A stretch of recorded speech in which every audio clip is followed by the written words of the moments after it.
You ask Tiger to solve. This deals with linear equations with one unknown.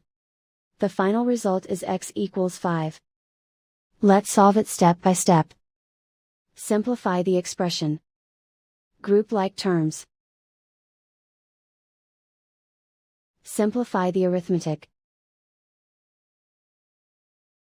Group all constants on the right side of the equation. Subtract 65 from both sides. Simplify the arithmetic.